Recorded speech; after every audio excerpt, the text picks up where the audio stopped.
Well, thank you so much with the Heise family. Justus is here, Natalie, Mom is here, and right now the conversation is who is going to talk. So you two, I want a decision pretty darn quick because it's going to be hard to do an interview with just me talking. Justus, do you think maybe you'd give us a few words here today? No. Okay. All right. Okay. Mom? Okay. You're on. Okay. First of all, thank you for coming and sharing today and sharing your story again with Justus, because we never get tired of hearing it. I mean, you are just an amazingly quiet little boy today and a fourth grader at La Crescent and your favorite teacher ever. Can you tell us your teacher's name? Put your mic right up to you. And Mr. Steffes. Mr. Steffes. Woohoo. And Mr. Steffes is a wonderful guy. He also hires lifeguards at the La Crescent pool. Yep. And so he doesn't do much this time of year with the pool. No. No, not much. So no school today, Justus, huh? No school? Yeah. Okay. All right. So, Mom, we got a 9-year-old here We do. who has an amazing personality. He does. He's an amazing little boy. Mm-hmm. And when did Justus come into your life? Justus came into our life on April 30th of 2012 Okay. as a foster son. Okay.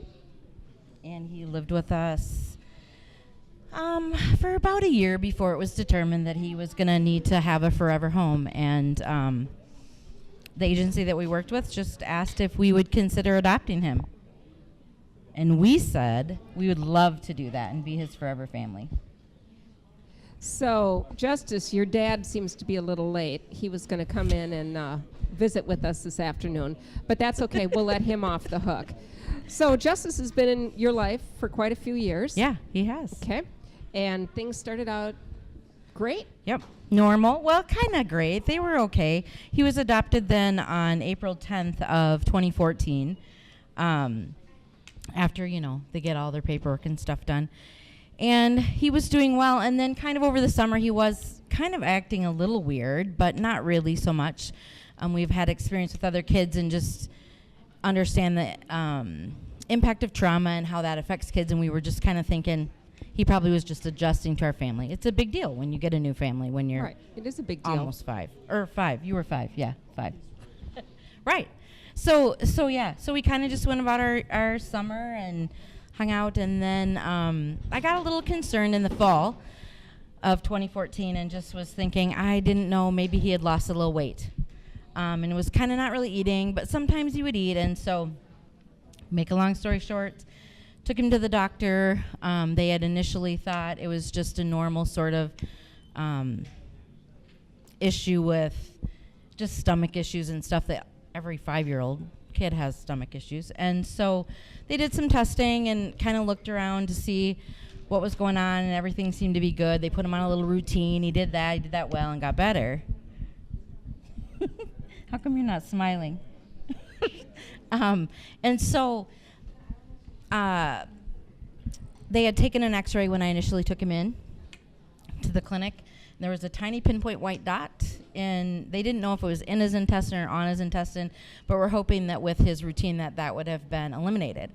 So anyway, they did some more testing. They did a repeat x-ray. It was still there.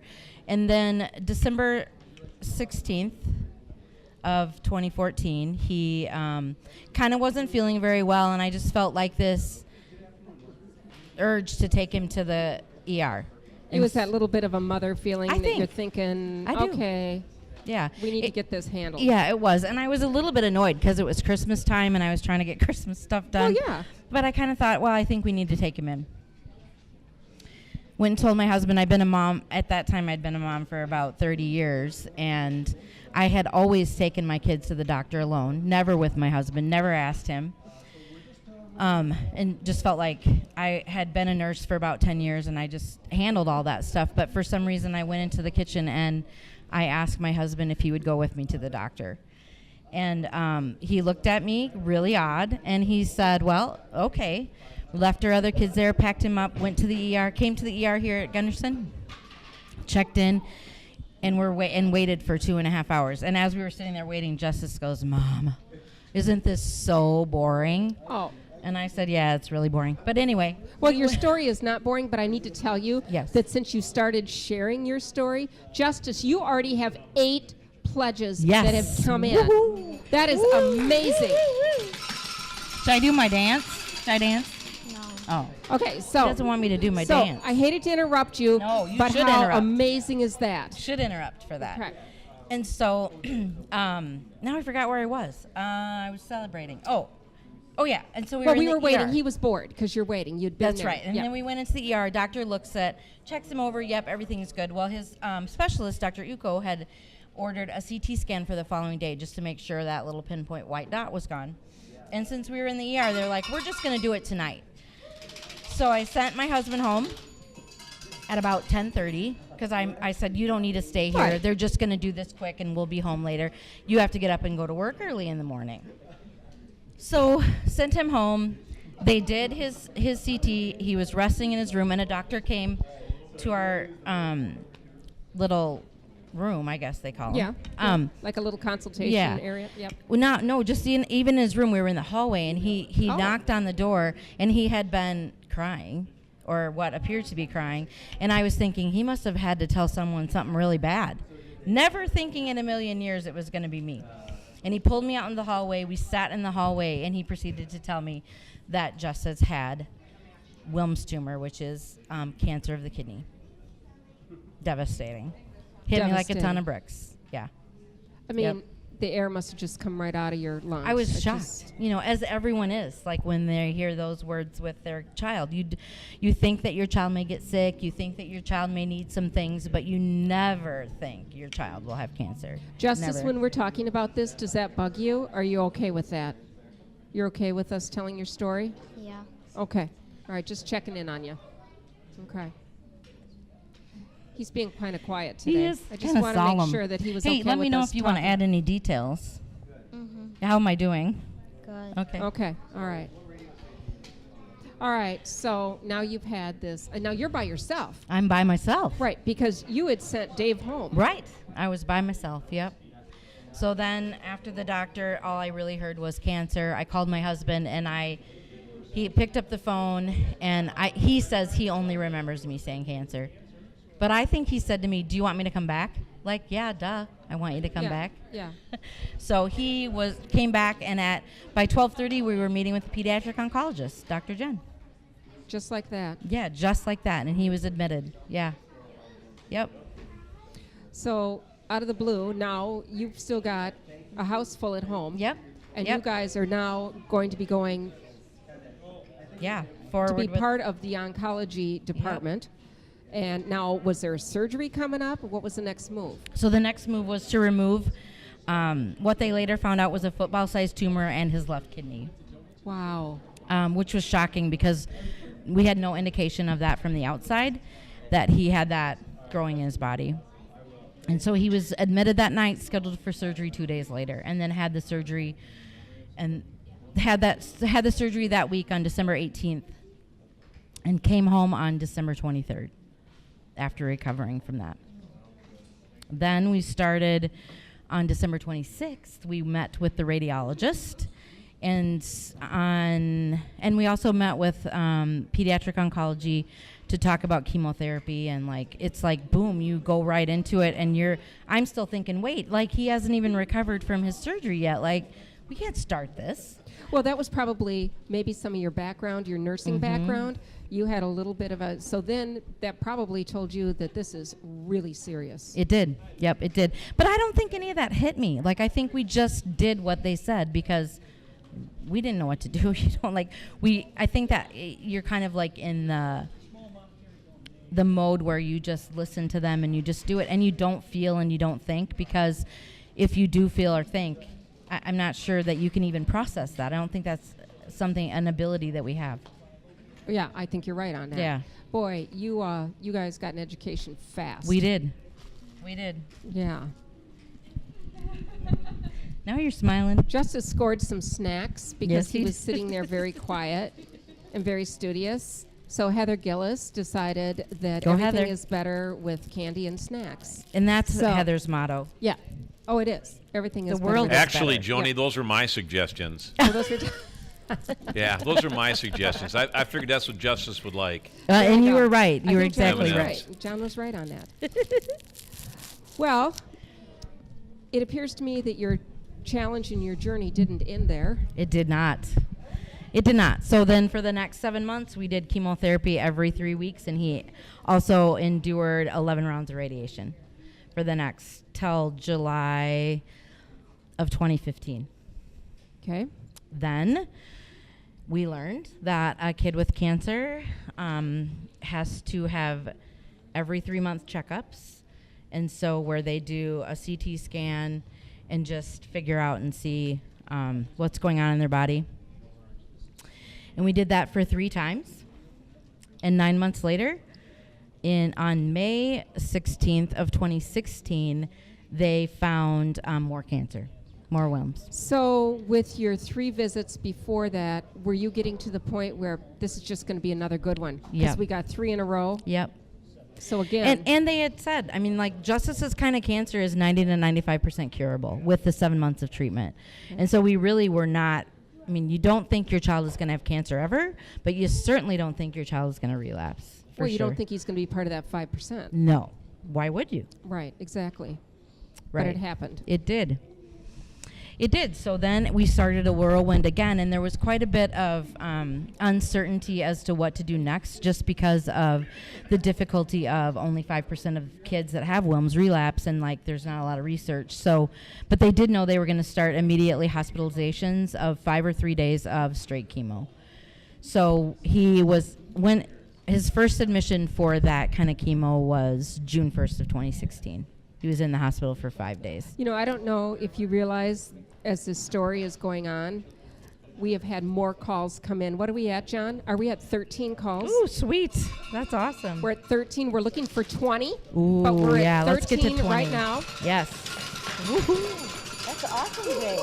This is amazing. The La Crosse Fire Department, they're the ones on the phone bank. Yes. and Hey, you they're guys, awesome. you're doing a great job. Yes, they the are. Blood Center of Wisconsin phone bank, and the phone number is 608-784-KIDS. So looking for 20 calls. We're Yes. way over halfway there. Awesome. We've got 13 right. It is awesome. And in a minute, we're going to talk about the awesome things that Children's Miracle Network hospitals have done Yep. for the Heise family. Oh, yeah. But let's finish up where we're at now. Sure.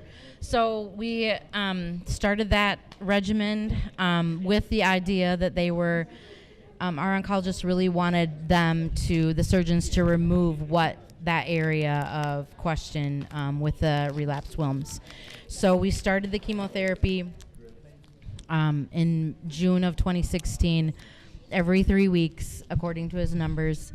And that actually went on for 15 months of every 3 weeks to 5 weeks of chemotherapy in the hospital. That was crazy.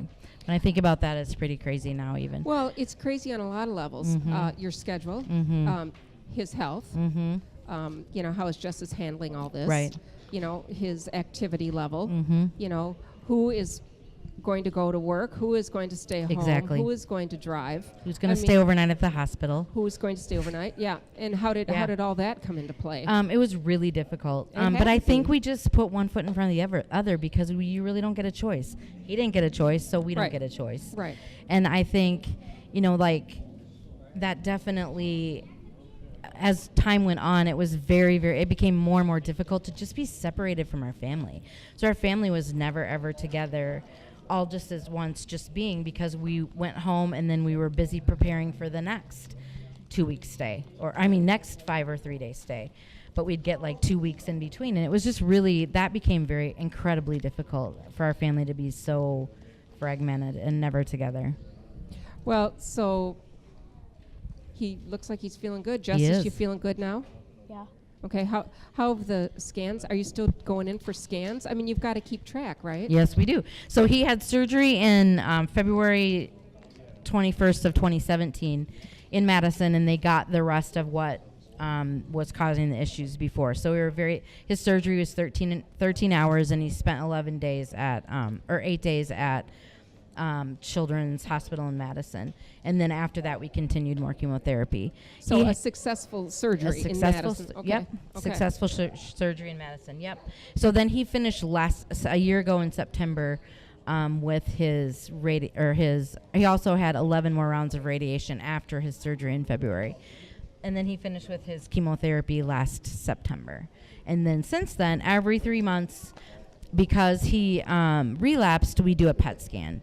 So he comes in for a day every 3 months so that they can look at his tumor bed area in that area to make sure there isn't any recurring disease. So on the drive in for those PET scan days, Yeah.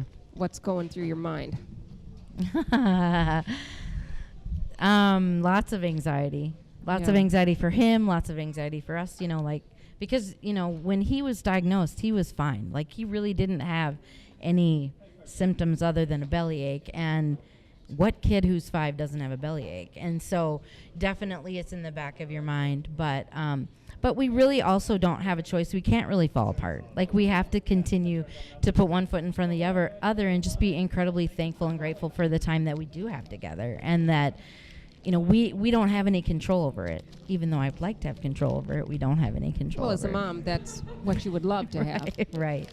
Children's Right. Miracle Network Hospital's been part of your life Yes, they have. for years now. Yes, they have. Okay. Years. What part of your life have they been?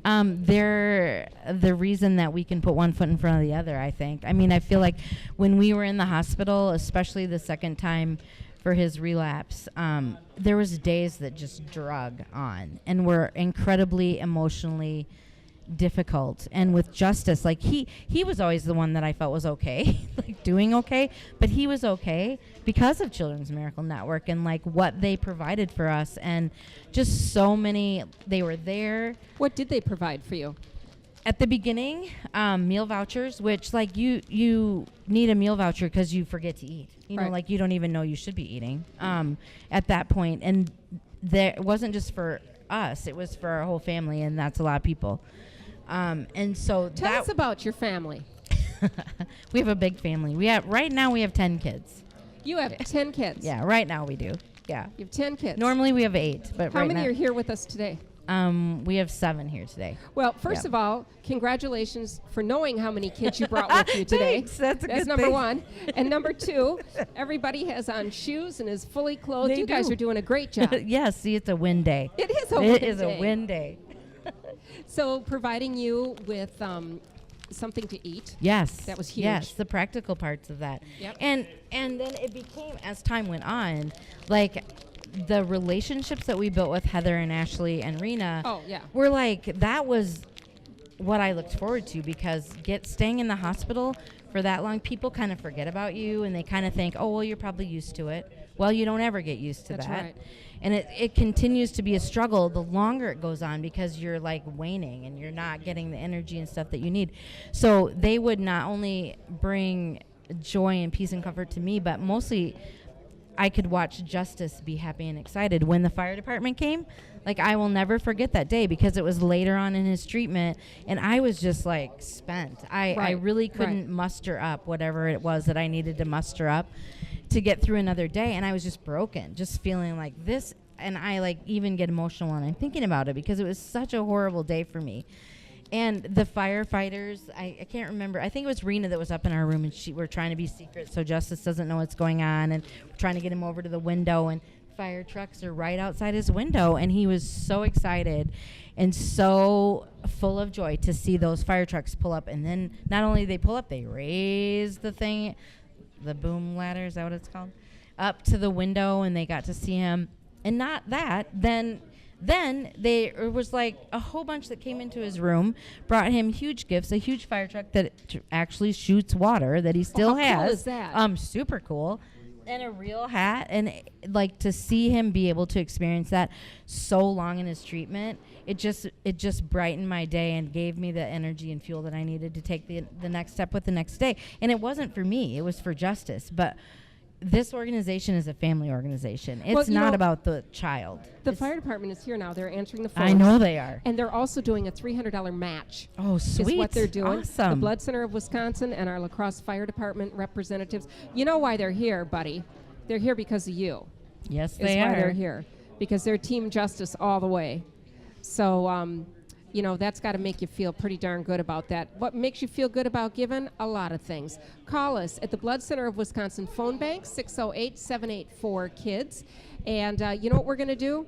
we're going to let you take another head count as you head back home. Awesome. And make That's sure good. it's awesome to see you guys again, and it's awesome to catch back up because we too. do think of you. Well, and thank you so much for giving us this opportunity. It's our way of giving back, although we'll never be able to repay what we've received. But to be able to be part of such an amazing organization and knowing that this money is going to go to other people who struggle with whatever the medical issues they are that's having, and how important it is for every family that ever has to go through this. Natalie, it's been a pleasure. It's a pleasure. as well. Justus, good to see you, buddy. Are you going to share some of that candy? No, maybe not. Maybe not. We're here until 6 o'clock tonight. We're going to be here Friday and Saturday, too. You're listening to the Children's Miracle Network Hospital's Radiothon, a service of the La Crosse Media Group. All right, Joni, thank you very much. Let's keep the phones ringing, though. 784-KIDS, 784-5437 on our Blood Center of Wisconsin phone bank. The La Crosse Fire Department working the phone bank this afternoon for Justus. You got a firefighter in your life. You love firefighters the way we do. The dedication they have for our community. That's the dedication that they are putting in right here. It is like almost $345. They are matching the pledges up to $300 this hour, and we need to get there. Let's make these phones ring. 784-KIDS, 784-5437 on the Blood Center of Wisconsin phone bank. Our broadcast today sponsored by Carey Heating and Air Conditioning, and this is the Children's Miracle Network Hospital's Radiothon.